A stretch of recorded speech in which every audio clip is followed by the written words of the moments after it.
Tú jugaste con fuego, encendiste mi corazón. Hola, ¿cómo están? Bienvenidos a nuestro séptimo programa con los Angonautlas. Yo soy el Pokeviolinista. Aquí tenemos a Xolo, el maestro director, y a Sebastián, el maestro clarinetista. Hoy vamos a tener un tema bastante peliagudo y filoso.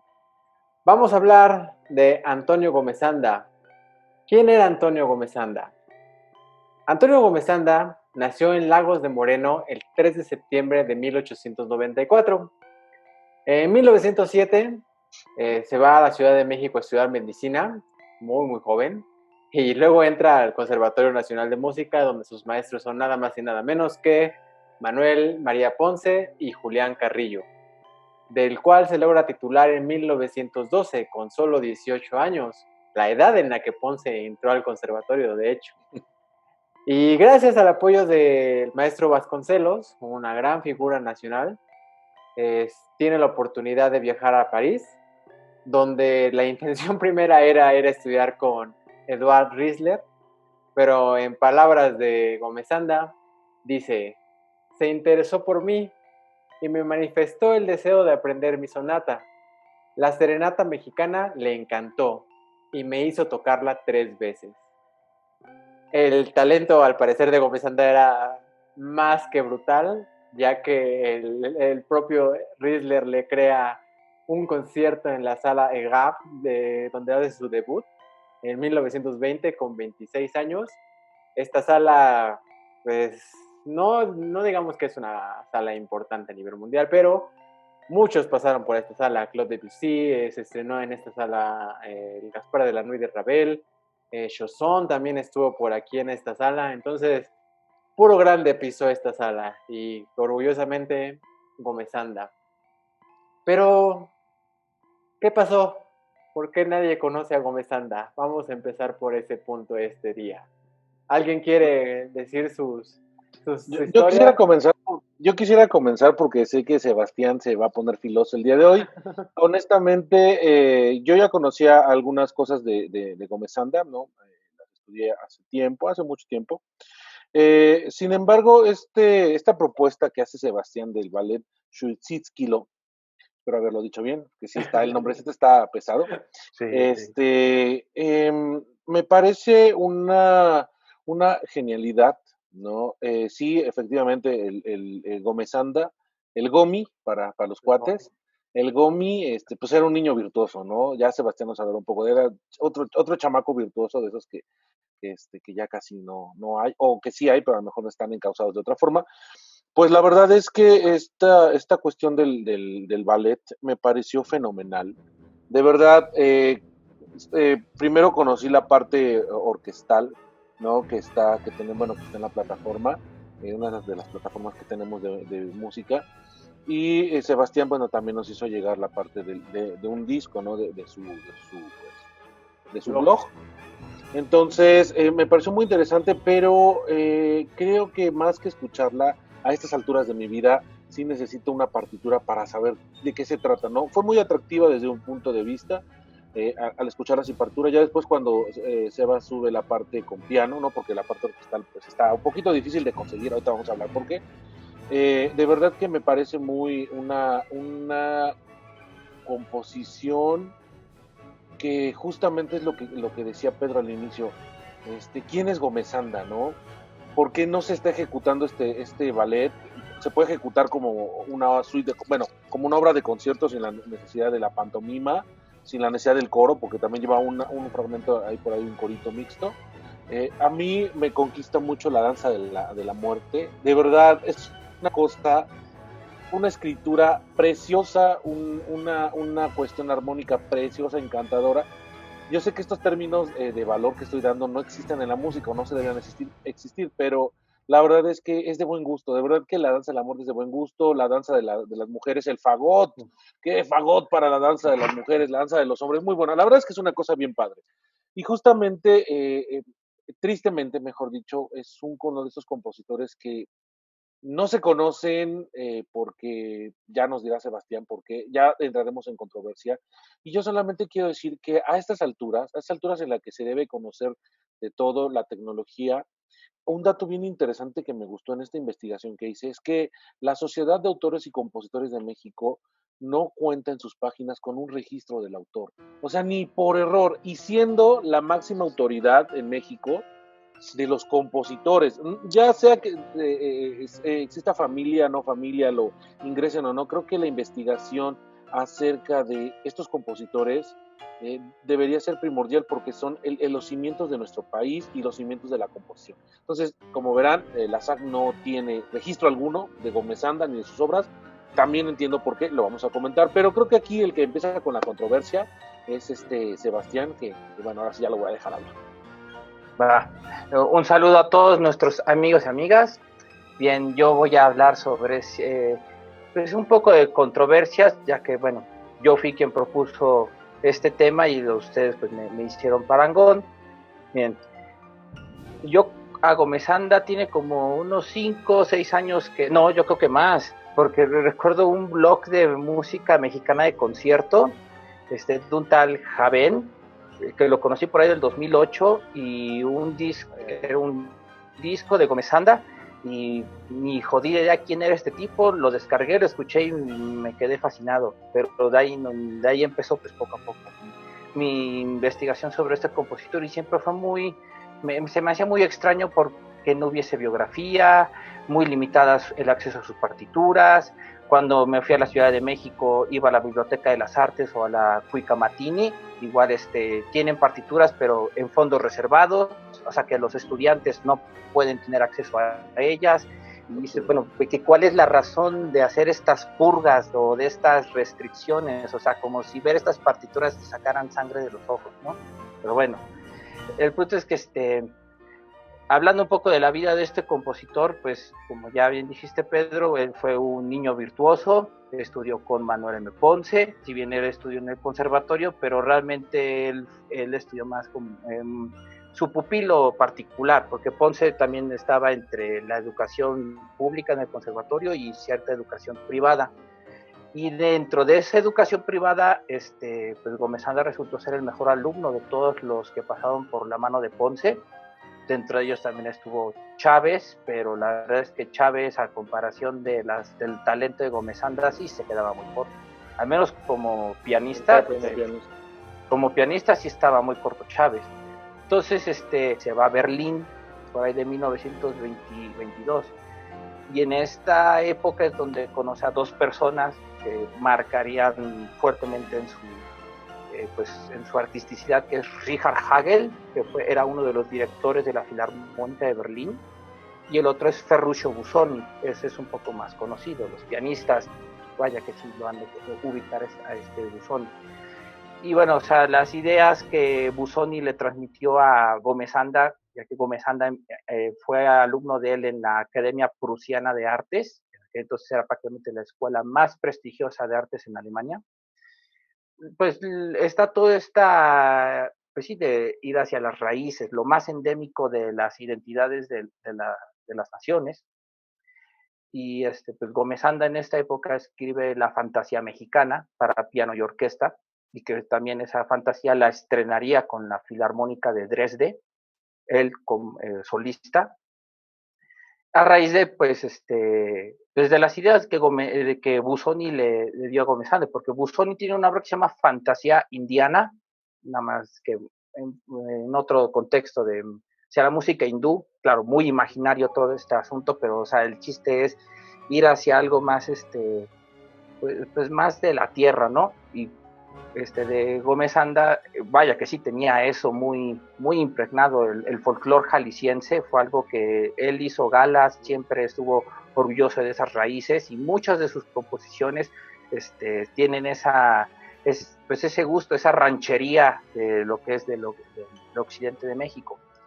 Y bueno, en esta época pues es cuando va a conocer a una compañía escénica llamada Erwin Piscator, era uno de estos pues, compañías escénicas de teatro, ópera, ballet, y sería esta compañía quien le manda el encargo a Gómez Anda para que escribiese un ballet, y Gómez Anda lo escribió en 25 días, para que vean, o sea, el prodigio de este señor era brutal. Y tristemente, cuando se estrenó esta obra, 3 años después, o sea, no es fácil estrenar una obra y no se estrena como debe ser. Incluso me parece que Gomezanda no la llegó a escuchar como él la tenía concebida, ¿no?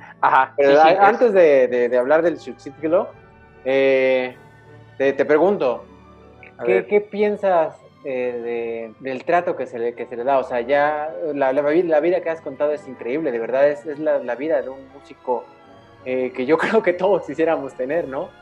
Pero ¿por qué no se conoce a Gomezanda? ¿Cuál es el factor que tú crees que influye? Pues mira, creo que cuando viene a nacer el IMBA, a finales de los 40, y todos sabemos que fue Carlos Chávez la primera mente maestra de esta institución, yo siempre voy a considerar a Chávez como la mente más prodigia que ha pasado por el IMBA y que la ha dirigido, porque todos los que vienen después de él realmente están eclipsados, no llegan al grado que Chávez llegó a tener. Pero el problema es que cuando Chávez tiene el poder, pues como que no sé si la vanidad de él o cierta espina de que cuando eran jóvenes Gomezanda y Chávez, pues ahí, digo, cuando se toca la vanidad de los artistas, como que uno se cobra factura. O sea, pues, tú dices que Chávez se encargó de ocultarlo, prácticamente. Más o menos sí, porque no es el único caso. Porque mira, hace ratito que decía Beto sobre lo de esto de que Gomezanda no tiene ningún registro en esta ¿cómo era Beto? Ándale. Pues mira, yo recuerdo que cuando estaba en mis clases de música, historia de la música mexicana, que me dio un excelente maestro, Wilfrido Terrazas, nos enviaba muchos textos y nos envió un texto sobre la música en Latinoamérica a raíz del bicentenario de la independencia. Era un libro de cerca de 500 páginas, obviamente más centrado en México, pero también abarcaba el resto de Hispanoamérica. Y lo que me sorprendió es que en esas 500 páginas ninguna menciona a Julián Carrillo y ninguna menciona a Antonio Gomezanda, como si no existiera, no hubiesen nacido, o sea, que ni te enteres. O sea, ¿y tú qué piensas, Beto? O sea, ¿tú por qué crees que Gomezanda fue borrado de la historia? Pues no nada más él, carnal, sino pues sí, hay un montón, ¿no? Sí, hay un montón. Estamos hablando, o sea, estamos dándole voz, quizá después de muchos años, a varios compositores mexicanos que por la obsoleta tradición que tenemos en solo reconocer a ciertos compositores por fechas o por alguna cuestión, ¿no? Pero creo que aquí es importante destacar que es muy posible, ¿no? O sea, yo no puedo cargarme como para decir, pues sí, fue por esto. Coincido con Sebastián. Estas pueden ser cosas muy ciertas. Sabemos, y no es que nosotros estemos en contra de Chávez o estemos a favor de Chávez. La historia misma nos las ha dicho, ¿no? Cuando hablamos de la parte de Ponce, hablábamos que Ponce le tenía un aprecio especial a Gomezanda, ¿no? Porque prácticamente las obras o los recitales de la Academia Ponce, los primeros que participaron eran Gomezanda, y entonces hablaba de una claridad en el piano que Carlos Chávez no tuvo, pero Carlos Chávez tuvo otra parte, digamos, otra inteligencia, ¿no?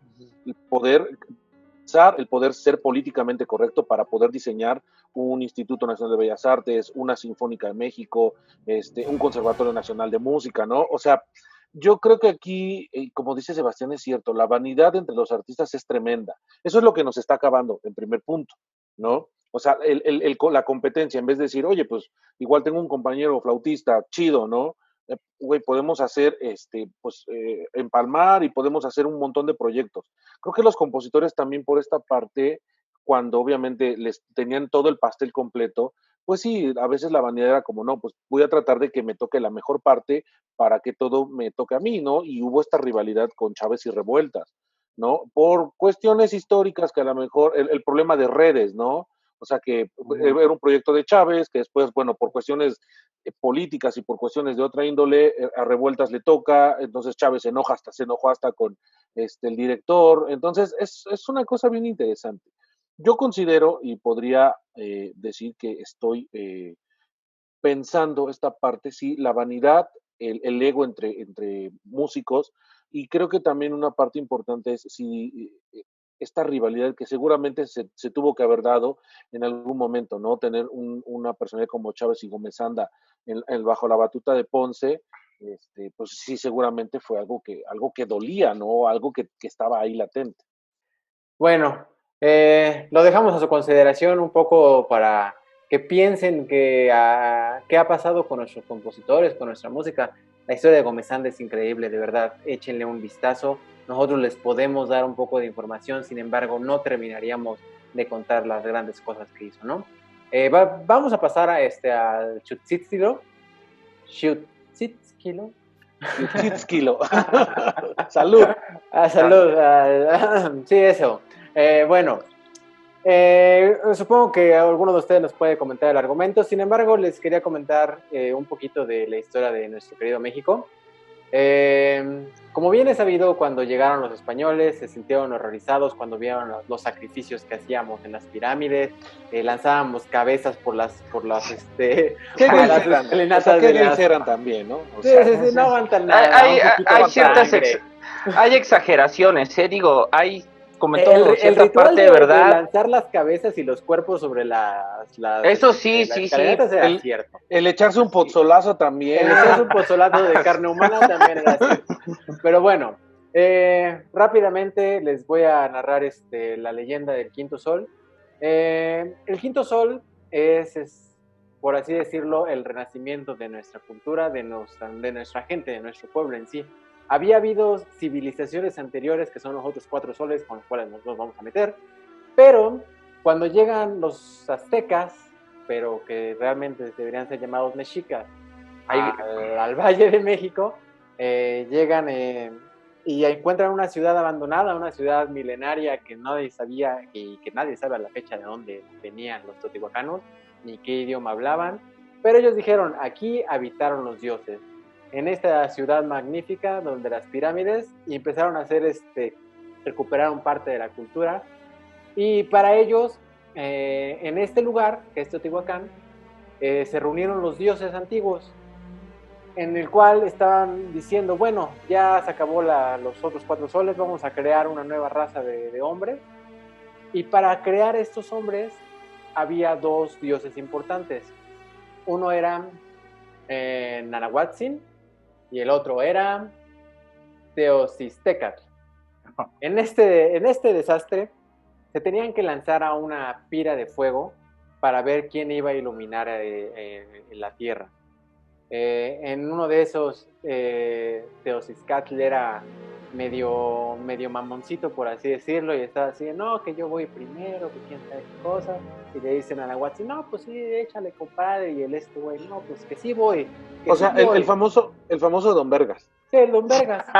Y el Condón, aparte de todo, porque se le hace 4 veces que se va a echar y no se avienta el putito, ¿no? Pero bueno, por eso Nanahuatzin le dice, quítate, carnal, ahí voy yo. Se avientan a Nanahuatzin y sale nuestro maravilloso sol, que después será llamado Tonatiuh. Y el otro güey, ¿cómo este güey se va a lanzar y yo no? Y se lanza, y entonces pues sale la luna, ¿no? Este ritual se simboliza con los sacrificios que hacen los mexicas durante todas las generaciones posteriores, en una ceremonia donde se le arrancaba el corazón a la víctima. Este cuento tiene mucho que ver con la obra que estamos tratando, Chutzitsquilo. Salud. Vamos a ver cuál es la idea que tenía Gómez Anda. No sé quién quiere participar en esta parte del Chutzitsquilo. Yo quisiera participar solo en algo previo. Sé que Sebastián, voy a dejar a Sebastián que prácticamente lo haga todo, porque él está muy entusiasmado con esto. La verdad es que lo que nos compartió es una cosa increíble, ¿verdad? Es una de esas cosas que no se olvidan. Yo solamente quiero hablar de cosas muy generales, ya después hablaremos de la parte orquestal si nos da tiempo, pero creo que es importante, antes de hablar de la orquesta, hablar del contexto, hablar de los motivos de composición, de estrenos y todo eso. A mí me parece muy curioso, que en Chutzitsquilo, Salud, es un poema histórico musical en forma de ballet pantomima.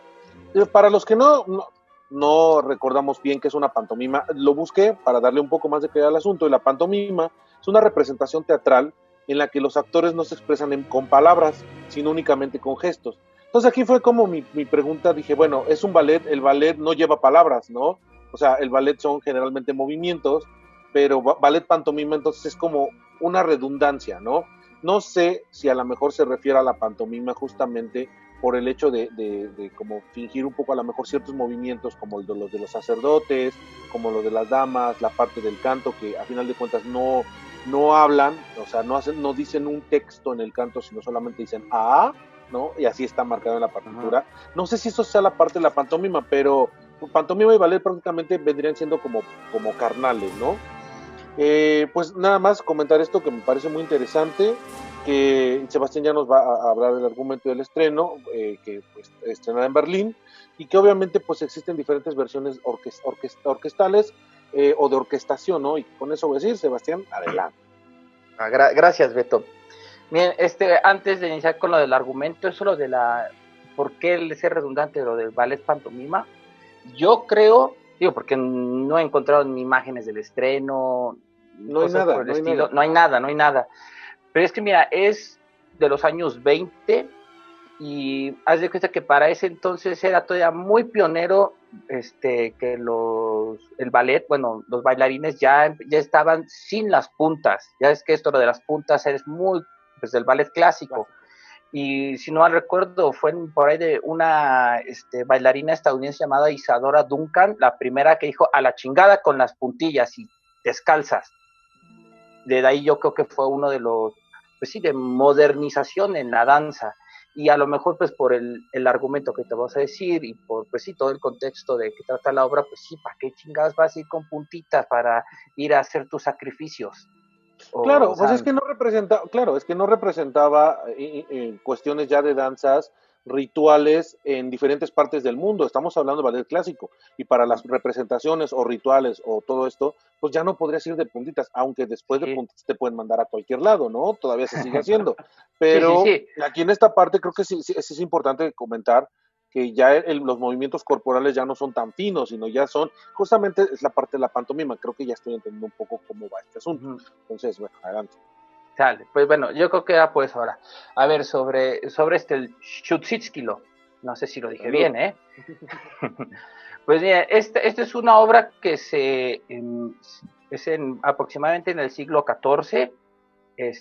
Es una obra que está dentro del contexto del ciclo astronómico de los mexicas, que es el Tonalpohualli, el calendario mexica. Pues sí, siempre mexica, porque la verdad a mí no me gusta el término azteca, al final voy a decir por qué. Bueno, pero es en relación a este término del ciclo astronómico, para que en este nuevo ciclo en Aras que va a renacer, pues haya buena cosecha, los dioses estén complacidos, o sea que los dioses Huitzilopochtli, que tal cual y todos los del panteón mexica nos den de sus prodigios, ¿no? Pero pues como son parte de las tradiciones antiguas mexicanas, pues tiene que haber un sacrificio, un pago de sangre.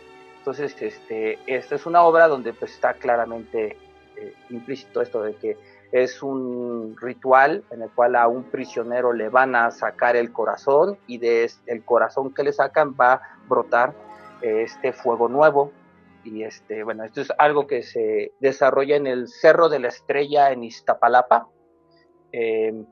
Y bueno, en el ballet pues ahí va todo, está en 2 cuadros, y el primero es pues la sacerdotisa en el templo preparando pues sí, o sea, el incienso y todos los atavios para el ritual y cómo se dan los avisos al pueblo para que se reúnan a la falda del Cerro de la Estrella para este ritual. Y pues hay un prisionero, este prisionero pues sabe que va a morir, tiene que, o sea, ya ves que son estas ofrendas que digamos nosotros no podemos entenderlo, o sea, nosotros hoy en día por mucho que querramos regresar a nuestras tradiciones mexicas, nadie se va a querer sacrificar y sacar el corazón por el bien de todos, es la realidad.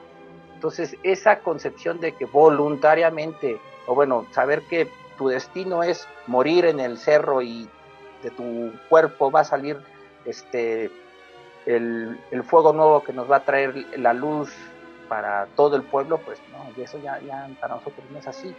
El punto es de que el prisionero está enamorado, o tiene su prometida, y jura a su prometida que aún que él después de la muerte va a regresar, porque ya ves que están estas antiguas leyendas mexicas del Mictlán, de que pues tenemos varias vidas, vas a ir, vas con Mictlantecutli a ver qué te dice y vale, para arriba. Bueno, el punto es de que el prisionero le jura amor eterno a su amada y pues decide ya subir al cerro, el sumo sacerdote ya lo espera para sacarle el corazón, se lo saca y pues todos felices y contentos. Hemos recibido el nuevo sol y el nuevo Tonalpohualli. Tal cual. O sea, eso es muy, esto es muy resumido, ¿no? Porque yo creo que ahí en el canal de la página de Sangonautas, ahí les pondremos más completo todo el argumento del ballet.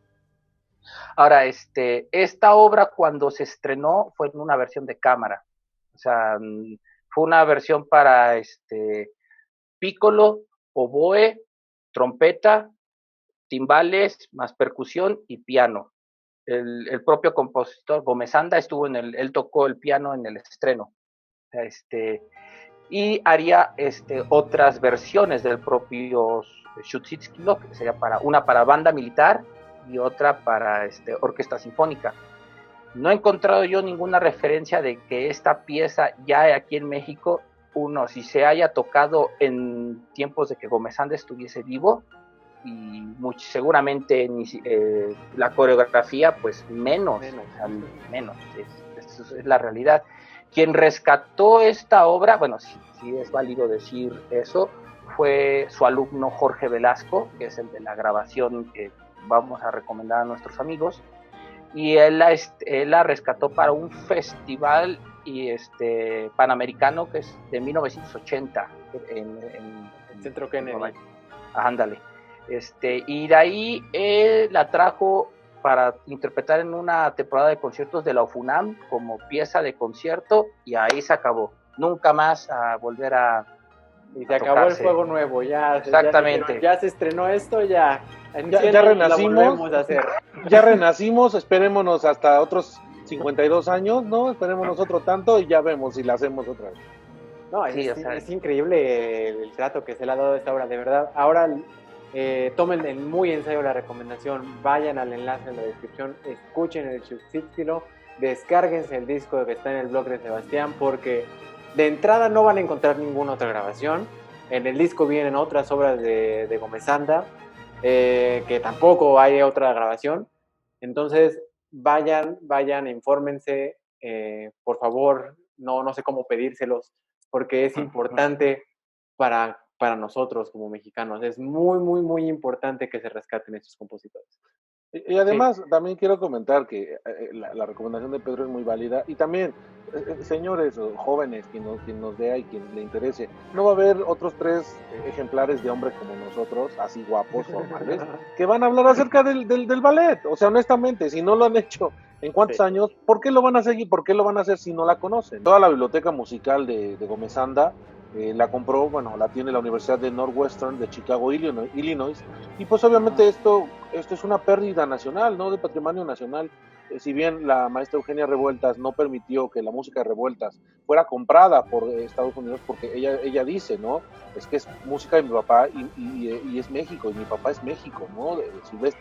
Entonces aquí creo que también esta parte, ojalá en algún momento el maestro Jorge o algún familiar o alguien que lo conozca o alguien que sepa algo de esto, que nos contacte y que podamos tener pues esta obra, y que mejor tocada por jóvenes. Iba a decir más del Xutzitsquilo, pues miren, la pieza dice que es sobre la fiesta del fuego nuevo de los aztecas. A mí no me gusta usar tanto ese término. Esta pieza, pues yo creo que algo de lo cual se empezaron a hacer estas relaciones ríspidas entre Carlos Chávez y Gómez Anda es porque ambos abordaron el mismo tema, porque Carlos Chávez también tiene un ballet llamado El Fuego Nuevo. De hecho, Carlos Chávez tiene 5 ballets, y de los 5 ballets, ninguno se toca y prefieren hacer una coreografía en la Sinfonía India, que no era pensada para ballet. O sea, Ay, por favor, Sebastián, la gente grita en medio del guapango y todavía dicen, es que José Pablo así lo quería. O sea, no hacen lo que quieren con la parte del centro. Estamos peleándonos por la Sinfonía India. Está bien. Sí, ya sé que están acostumbrados a eso, ya. O sea, qué triste que, digamos, los compositores que se dedican, bueno, que a lo mejor proyectan a componer un ballet, al final pues, no sobreviven al estreno y se prefieren hacer coreografía para otras piezas que no eran pensadas para el ballet. De hecho, la zarabanda del ballet de la hija de Colkir es lo único que a veces se hace con coreografía, ¿no? Que es como lo más habitual. Bueno, habitual cada Corpus y San Juan, diría mi mamá. Pero pues creo que es como lo más coreografiado la zarabanda, ¿no? Sí. Y recuerdas que una vez nosotros lo hicimos aquí en Tlaxcala. Que fue el octeto, ¿no? Ajá, la versión de cámara. Pero pues, o sea, qué tristeza esto de que los ballets en México no se tocan, pero bien que hacen todos los años Giselle, Cascanueces, Lago de los Cisnes, etcétera. Y ninguna mexicana, ¿no? Ahora que lo pienso, ninguna, creo que... Habría que también nosotros ponernos en contacto con los cuerpos de ballet, ¿no? Yo creo que... Pues, claro, sí, los cuerpos de ballet nos van a hacer harto caso, ¿no? O sea, me refiero... Hay que empezar, o sea, realmente yo entiendo que es difícil y que ha sido difícil y que vamos a enfrentarnos a los problemas que generaciones pasadas se han enfrentado. Sí, claro. Pero tenemos otros medios, tenemos otras... El hostigamiento. El hostigamiento. Nos hemos hecho de bastantes conocidos, aunque no lo crean, aquí alrededor de la República. Yo creo que... Un levantón. El festival es un ejemplo de ello. O sea, ¿cuánta gente no va a Tlaxcala? O sea, y ustedes que son del mismo Tlaxcala, que se enojan de que dicen que decimos que Tlaxcala no existe. Pero, o sea, a Tlaxcala no existe. Han hecho que gente de Venezuela, si fueron estos chicos también de Cochabamba, ¿de dónde fueron? De Bolivia, sí, ¿no? de Bolivia. Entonces, de que se puede, se puede. Hasta los ucranianos, ¿te acuerdas de ese los festival? Ucranianos, sí, cierto, sí. Sí, cierto, un ruso, creo que ahí vino con ucranianos. Esto. Bueno, ucraniano, Estamos diciendo ucraniano. Ya para finalizar, así que den sus últimos comentarios, sus quejas, sus angustias. Sí, yo primero, por favor. Sí, dale. A ver, creo que es algo de lo que tenemos que como mexicanos comprometernos es pues conocer nuestra historia, no conformarnos con lo que nos mastican en la escuela y nos dicen esto es y punto, no lo cuestiones, o sea, porque realmente la riqueza de la historia de México va más allá de lo que las instituciones puedan representar. A pesar de que el INBA, el INA y otras instituciones pues sí nos ofrecen luces sobre el México antiguo, la verdad, a veces ellos también cometen errores, purgas adrede y crean a lo mejor, creo yo, visiones un poco románticas, idealizadas, que pues, las cosas no son así.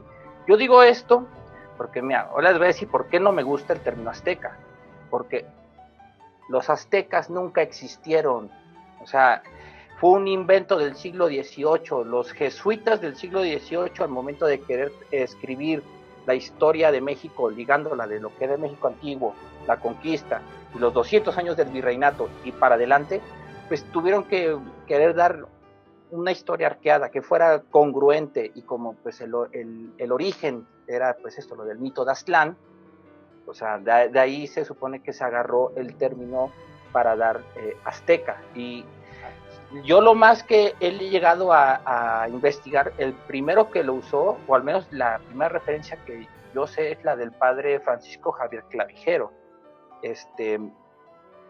Él pues tiene un gigantesco compilado de la historia antigua de México y la escribió en latín y después salió en español. Pero o sea, desde ahí es cuando él empieza a usar este término azteca y ya de ahí se empezó a usar para adelante, siglo XIX, siglo XX, hasta llegar a nuestra etapa contemporánea y creemos que los aztecas así se llamaban, cuando ni Moctezuma, ni Cuauhtémoc, ni Axayácatl, ni Xcoatl, nadie jamás hicieron llamar así. pero pues es un fenómeno de la historiografía que pues a veces son estos males necesarios para pues sabernos ligar hacia ese pasado que difícilmente, si uno no lee, no podría interpretarlo, o bueno, no tendría las herramientas más adecuadas. Entonces, por eso a mí, en lo personal, no me gusta usar el término azteca, es mexica, así se llama inclusive en nuestro país. O sea, ahí ya tienen una lección. Yo estaba pensando que si lo pudiéramos transportar a la época en la que estamos viviendo, sería como los aztecas no existen, es un invento por los frailes, por los franciscanos, para sacarle el líquido de las rodillas a los jóvenes. O sea, es prácticamente algo así, ¿no? Entonces, no, sí es interesante, aparte de la historia, que sí tenemos que preguntarnos muchas cosas, ¿no? Hay muchas cosas románticas que nos están vendiendo, ¿no? Y que no las creemos nosotros, ¿no? Pero ahí están los libros, aparte. Ahora hay un montón de información, ¿no? Creo que es prioridad que le demos una leída a esos libros que por ahí dicen no se van a leer solos. Bueno, yo para dar mis conclusiones finales quisiera comentarles que realmente vean el enlace, comparen la parte orquestal con la partitura de piano, que Sebastián de verdad que ha hecho un trabajo enorme por este ballet. Yo sé que cuando Sebastián cruce o cuando vaya al Mictlán, seguramente Gómez Anda estará ahí con él diciéndole, hijo, ven, no vas a pasar por todas las torturas, te vas a ir directamente, ¿no? Con mi Tlantecutli, ¿no? Se me van las palabras. Y pues creo que es importante que veamos la parte compositiva. Hay por ahí en un movimiento el uso de la escala pentáfona, ¿no? A mí me molesta que digan pentatónica, ¿no? O sea, sí, ya lo sabes que sí, pentáfona, o sea, utilízala como tales, ¿no? Entonces, creo que es importante ir dando seguimiento con la música, lo que se está viendo en la partitura, saber cómo corresponde el movimiento, que si son el movimiento de los astros, lo que hacen las maderas, ¿no? Cómo se están moviendo las maderas, que si es la parte de los sacerdotes que vienen de lo lejos, llegan y se van, pues es el efecto Doppler, ¿no? En la parte de la orquesta, ¿no? Que van poco a poco. La danza de la muerte, por favor, de verdad, ojalá y nos puedan dar un comentario. A mí fue la que más me pareció el movimiento, digo, toda la obra me gusta, pero la parte del movimiento de la danza de la muerte es maravilloso, ¿no? Y pues véanlo, de verdad, véanlo, rescatemos nuestra música, preguntémonos, exijamos, si estamos en alguna orquesta con pues, semiprofesional o profesional, pidámosles a nuestros directores de orquesta, al jefe, al quien programe, que por qué no estas obras se pueden hacer. Creo que la voz ahora de los músicos es muy importante. Entonces, recomendarles, agradecerle a Sebastián por la maravillosa oportunidad que nos dio de conocer el Shutsitskilo, pues bueno, agradecerles y pues creo que nada más serían como mis conclusiones. Véanlo y disfrútenlo. Va que va. Aunado a lo que tú decías de la escala pentatónica. Que pentáfona, maldita sea. Es lo que aquí todos hacen lo que quieren. Salen sin cubrebocas, dicen que el termómetro es para matar neuronas. Haz lo que quieras, ya no me importa. No. Muy cierto esto de la escala pentafónica. A mí me pareció increíble el uso de esto. ¿Por qué? Porque todas las culturas antiguas llegaron a esta escala pensando de verdad. Vayan a ver mis videos del Pokeviolinista porque allí explico cómo es que se crean las escalas. Lo menciono porque es importante se me hace muy interesante saber cómo en Asia, en Europa, en lugares recónditos como las islas de los polinesios y todo ese tipo de cosas, se encuentran cosas de la escala pentafónica, ¿no? Y siempre nos remite a estas sonoridades antiguas, aunado al gran trabajo que hace compositivamente Gómez Anda con esta nueva corriente volvemos a lo mismo de rescatar los modos, las modalidades que surgieron de nuevo en el siglo XX. A mí me parece increíble este temita que hace contrastando en la parte en sol que mete el si bemol, que haciendo un acorde, si no estoy mal, de re, ¿no? De re de si bemol mayores. Entonces, esta parte contrastante de sol mayor y el si bemol mayor es realmente increíble, lo mantiene durante toda la obra. Claro. Y de una manera tan elegante, y de repente ahí mete las escalas pentafónicas con las flautas. Yo quedé alucinado con este ballet, de verdad, lo escuchas y dices, esto es música mexicana, o sea, de verdad, suena México, te sientes identificado con el México prehispánico. Y algo muy curioso es que, por ejemplo, en la época de Gómez Anda, ni siquiera se había descubierto el Templo Mayor, ¿no? Entonces... Puta, no, si a eso nos vamos a esto de los trabajos que la arqueología mexicana en el siglo XX hizo, ahí te das cuenta que el indigenismo fue un invento del siglo XX. Sí, o sea, de hecho.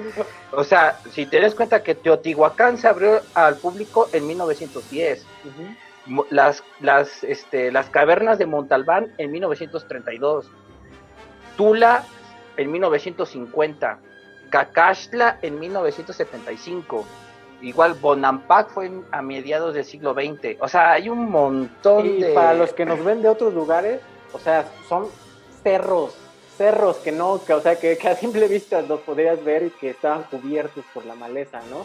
O sea, como dices, Cacaxtla, es impresionante. Yo cuando fui a Cacaxtla me quedé así de, ¿dónde carajo había yo visto una pirámide así? Sí, o sea, y es una parte, ¿no? Sí, y es una parte. Y aparte era una ciudad muchísimo más antigua que la propia Tenochtitlan. O sea, Cacaxtla es del siglo XI. O sea, y lo tienes ahí y dicen que Tlaxcala no existe. O sea, déjalo, ya te dije, que hagan lo que quieran, que digan que no existe, ya, que está bien, que los lleve el COVID, no. No, pero no sé muy bien si ya había un poco de investigación acerca de estas flautas porque las flautas es donde nosotros sabemos que se utilizaban las escalas pentafónicas. Algo que hay que aclarar es que no existe evidencia de música mexica en la actualidad. Todo fue destruido. Había escuelas de música, se sabe, pero todo fue destruido durante la conquista. Sería maravilloso que encontráramos algo como lo que fue el epitafio de Seikilos, o Sísilos ahora le llaman, en su momento, que podamos saber si había escritura mexica, porque todo lo que llegan a escuchar en los danzantes, en las plazas, puede que tener algo. O sea, no dejemos de lado la tradición oral, ¿no? Pero, como dices, es imaginario. No sabemos qué sonaba. Pero lo que sí existe, y esto está es verífico, o sea, de verdad y de verificar, verífico, yo la digo, para que no digan, es que dijo verífico, es que justamente lo que se conserva son los poemas, ¿no? Sí. Porque los poemas es lo que se conserva y un indicio de cómo se ejecutaban algunos poemas, no con música, sino con instrumentos percutores, ¿no?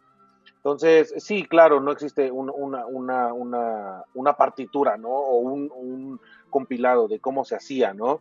Esto obviamente pasa lo mismo que con la Camerata Fiorentina, pero aquí en México con la parte de música, que obviamente Manuel M. Ponce justamente es uno de los primeros, ¿no? Que hay esta obra, no me acuerdo que la tocamos en el festival, se me fue el nombre, Xochipilli, ¿no? Que es una no es de Carlos Chávez. Es de Carlos Chávez, es Xochipilli, ¿no? Y de Ponce hay otra obra, hay otra composición. Sí, que también danzas y antiguos mexicanos.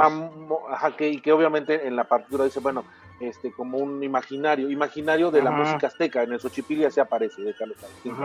Entonces es una creación de lo que ellos consideraban se escuchaba. Y recordar, Carlos Chávez, él puede decir que Tlaxcala existió y existe. ¿Por qué? Porque él vino. En su biografía tenía familia tlaxcalteca, entonces... Sí, o sea, iba a decir, bueno, perdón que te...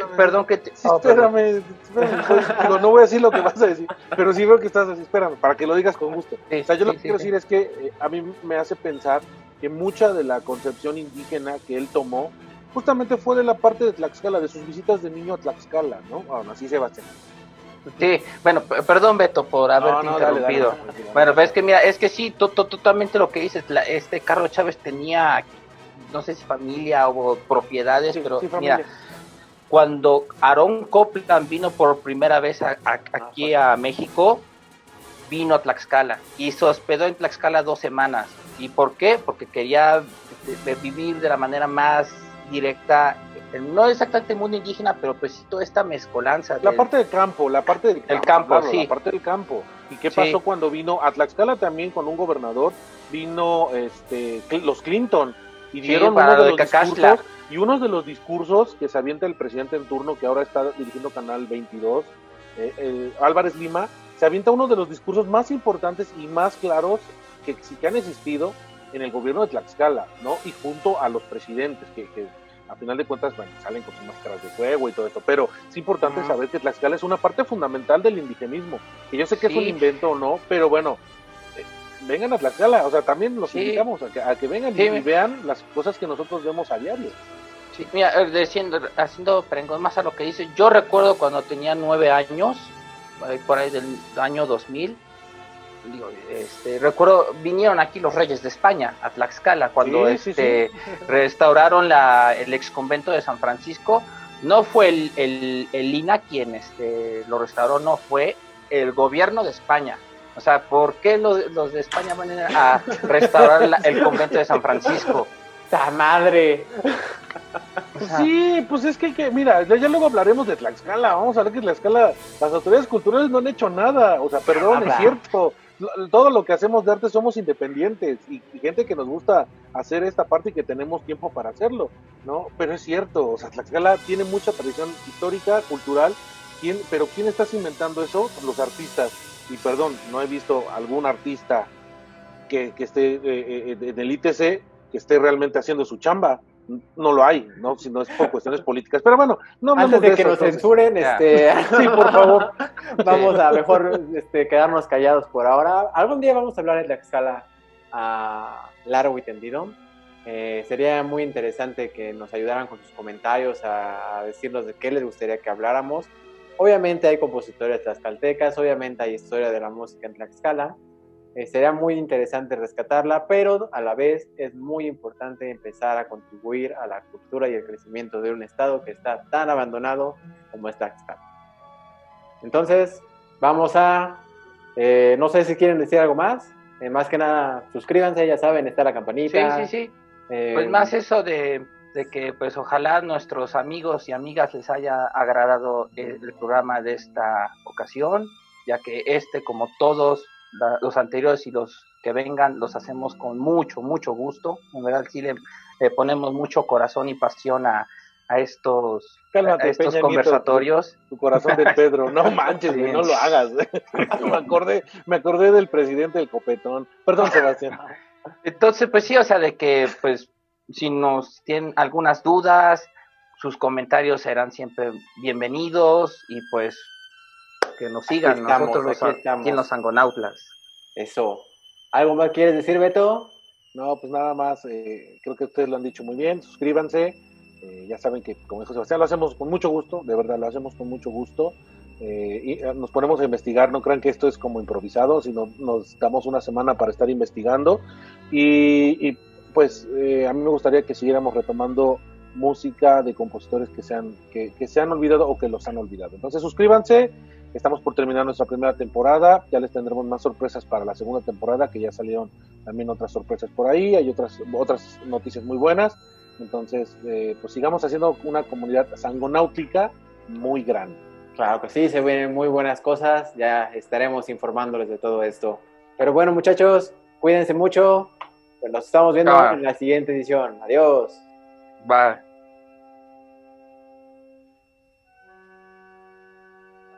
Bueno, y pues nos es muy grato anunciarles que estaremos en nuestros siguientes programas, el programa 8 y el programa 9, estaremos totalmente en vivo y seremos partícipes del Festival Sinfónico Virtual Tlaxcala 2020. Estaremos analizando 2 obras geniales. El domingo 26 estaremos hablando acerca de Coriolano de Beethoven, nada más y nada menos. Y el domingo 2 de agosto cerraremos esta primera temporada de Los Sangonautlas con una obra que también vale muchísimo la pena, que es La Sherezada de Rimsky-Korsakov. Entonces ya estará la cartelera se estará dando a conocer, estaremos ahí, estaremos dando lata, estaremos totalmente en vivo. Si quieren seguirnos, sigan la página del Festival Sinfónico Tlaxcala, así en Facebook, Festival Sinfónico Tlaxcala,